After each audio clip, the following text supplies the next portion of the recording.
Friends, welcome to ऐसी creative gardening. तो मेरे कुछ फ्रेंड्स गार्डनिंग शुरू करना चाहते हैं और वो मेरे से कुछ गार्डनिंग टिप्स ले रहे थे या पूछ रहे थे कि हमें स्टार्टिंग कहाँ से करनी चाहिए या नहीं। तो ये क्वेश्चंस एक्चुअली हर बिगनर के दिमाग में आते हैं। जब मैंने बिगनिंग की थी गार्डनिंग की तो मेरे दिमाग में भी आए थे। तो सोचा आज के आपसे यही डिस्कस किया जाए कि हमने अगर गार्डनिंग में बिगनिंग करनी है तो हमारे दिमाग में जो क्वेश्चंस आते हैं उसको कैसे टैकल करना है। तो सबसे पहला पॉइंट मैं उसमें ये कहूँगी कि आपको पहले अपनी प्लेस को जज करना है। प्लेस को जज मतलब कि आपको ये देखना है कि आपके कौन से एरिया में सनलाइट आती है, कौन से एरिया में सनलाइट नहीं आती है, या कौन से एरिया में ऐसे है कि सनलाइट आती है, सुबह सुबह की पहुँचती है वहाँ पे और उसके बाद चली जाती है। तो इन चीज़ों का अगर आप ध्यान में रख लेंगे तो आपके प्लांट्स जो हैं आप अच्छे से वहाँ पे प्लेस कर पाएंगे अकॉर्डिंग टू देयर नीड्स। तो उसमें अगर मैं कहूँ, जैसे मैं एग्जांपल लेती हूँ कि जैसे हमारे इस एरिया में धूप आती है और इस एरिया में हमारे धूप नहीं आती है, तो मैं क्या करूँगी कि मैंने यहाँ पे फ्लावर्स वाले प्लांट जो हैं वो अरेंज किए हुए हैं और जो फोलिएज प्लांट्स जिनको सेमी शेड एरिया या शेड एरिया जहाँ पे सिर्फ ब्राइट लाइट उनको मिल रही है सनलाइट की, तो वो चीज़ वहाँ पे अवेलेबल है उनको और वो अच्छे से सर्वाइव कर पा रहे हैं। तो दोनों को उनकी रिक्वायरमेंट्स मिल गई तो आपके प्लांट्स अच्छे से आपके पास सर्वाइव करेंगे। और यहाँ पे एक पॉइंट यहाँ पे आपको ध्यान में रखना है कि अगर आपको सिर्फ और सिर्फ फ्लावरिंग या वेजिटेबल गार्डन अपना स्टार्ट करना है तो आपको मिनिमम रिक्वायरमेंट 5 to 6 आवर्स की सनलाइट की ज़रूरत है। डायरेक्ट सनलाइट आपको 5 to 6 आवर्स की चाहिए ही चाहिए अगर आपको फ्लावरिंग प्लांट्स लगाने हैं या फिर वेजिटेबल्स ग्रो करनी है। तो ये हुआ हमारा पहला पॉइंट कि आपको सनलाइट रिक्वायरमेंट्स अपने प्लांट्स की के अकॉर्डिंग चाहिए और नहीं चाहिए वो आपको जज करना है। कैसे आपको प्लांट्स लगाने हैं वो जजमेंट आपको उस अकॉर्डिंग ही करनी पड़ेगी। सेकंड पॉइंट आता है हमारे पास कि हमने पॉट्स कैसे लेने हैं। पॉट्स वो भी आपकी एक तरह की प्लेस ही जज करेगी। अगर सपोज आपके पास टेरेस है तो टेरेस में आप नीचे जैसे मर्जी रख देंगे, आपको गिरने का कोई डर नहीं है। आप जैसे मर्जी पॉट्स ले आएंगे, कोई प्रॉब्लम नहीं होती।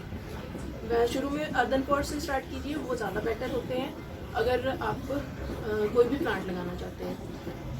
और अगर सपोज आपको कोई बालकनी एरिया है वहाँ पे आपको दीवार में प्लेस करने हैं जो आपके पॉट्स हैं, तो उसमें आपको क्या करना है, आपको ब्रॉड बेस वाले जैसे ऊपर जितना बेस होता है ये ऐसे ब्रॉड बेस वाले आपको पॉट्स चाहिए होंगे क्योंकि ये गिरेंगे कम।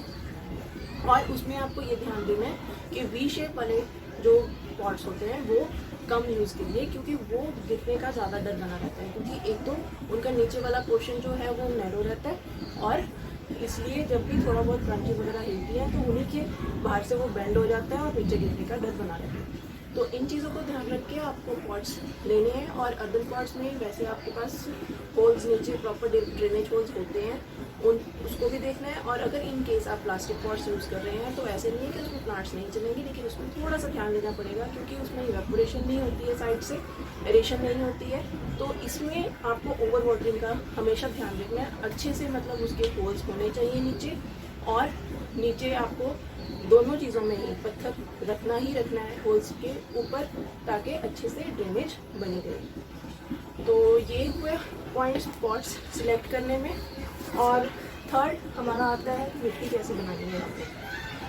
मिट्टी हमेशा आपको जितनी पोरस हो सके उतनी बनानी है, वेल ड्रेन बनानी है। उसमें आपको अगर सपोज आप 2 से 3 पोर्शन आप या तो मैं कहूँ कि 2 से 3 पार्ट अगर आप मिट्टी के ले रहे हैं तो उसमें आपको 2 से 3 पार्ट ही कंपोस्ट के लेने हैं और साथ में आपको लेनी है सैंड। सैंड का 1 या 2 पार्ट आप जितना ऐड करेंगे वो अच्छे से उसको वेल ड्रेन बना देगी। अगर आपकी मिट्टी ऑलरेडी पोरस है, मतलब चिकनी मिट्टी नहीं है, आपको इतना भी नहीं सोचने की जरूरत है, लेकिन फिर भी मैं कहूँगी कि एक थंब रूल बना लीजिए कि आप अगर सैंड डालेंगे ना अपनी प्लांट की किसी भी पॉटिंग मिक्स में तो वो अच्छे से वेल ड्रेन मिक्सचर बनेगा। आपको कोई डर नहीं रहेगा कि आपके प्लांट को कोई ओवर वाटरिंग हो जाए। तो इसलिए इस चीज़ को अपने ध्यान में रखना है कि अगर आप 2-3 पार्ट्स सॉइल के ले रहे हैं तो उसमें 1 पार्ट सैंड का ज़रूर ऐड कीजिए ताकि आपकी जो मिट्टी है वो वेल ड्रेन बन सके।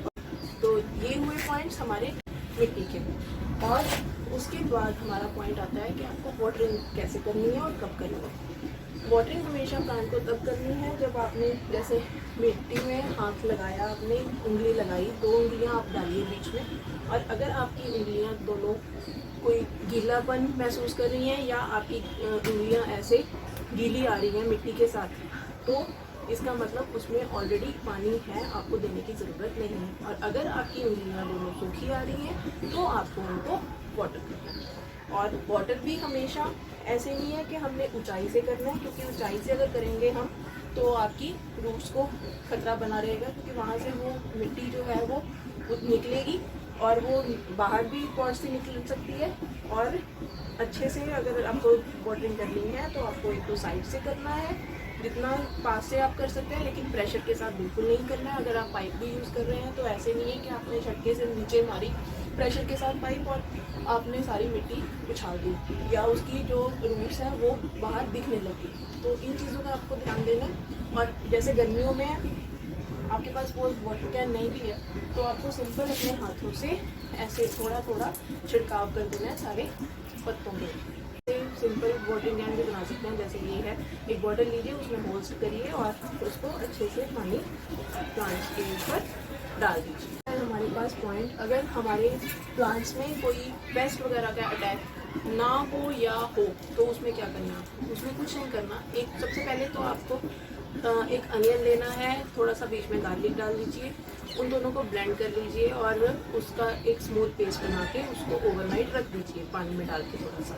उसके बाद वो पानी को अच्छे से छान लीजिए सुबह उठ के या शाम को नेक्स्ट इवनिंग में। उसमें आपको पानी मिलाना है और उसको स्ट्रेन कर लेना है किसी भी कपड़े के साथ, और किसी भी स्प्रे बॉटल में डाल के आपको उसको प्लांट्स में स्प्रे कर देना है। 10 गुना पानी डाल दीजिए उसमें और अपने प्लांट्स के ऊपर स्प्रे कर दीजिए। तो उससे क्या होगा बेनिफिट, कि आपके जो पेस्ट वगैरह हैं वो अटैक ही कम करेंगे, इसका बेनिफिट ये हो जाता है। और अगर सपोज थोड़ा बहुत पेस्ट लगा भी होगा तो उससे साफ हो जाएगा। और अगर फिर भी आपको पेस्ट की प्रॉब्लम आती है तो आपको क्या करना है, एक नीम ऑयल लेना है, एग्रीकल्चर पेस्ट, और एक लिक्विड सोप जो भी आपके पास अवेलेबल है, या सिंपल आप जो साबुन की टिक्कियाँ वगैरह बची होती हैं तो उसको पानी में घोल लीजिए और उसका जो है सोल्यूशन बना लीजिए। 5 ml आपको दोनों 1 लीटर की बोतल में डाल के उसको मिक्स करके अच्छे से स्प्रे कर दीजिए, आपके प्लांट्स में से पास निकल जाएंगे। बट आपको ये रिपीटेडली करना पड़ेगा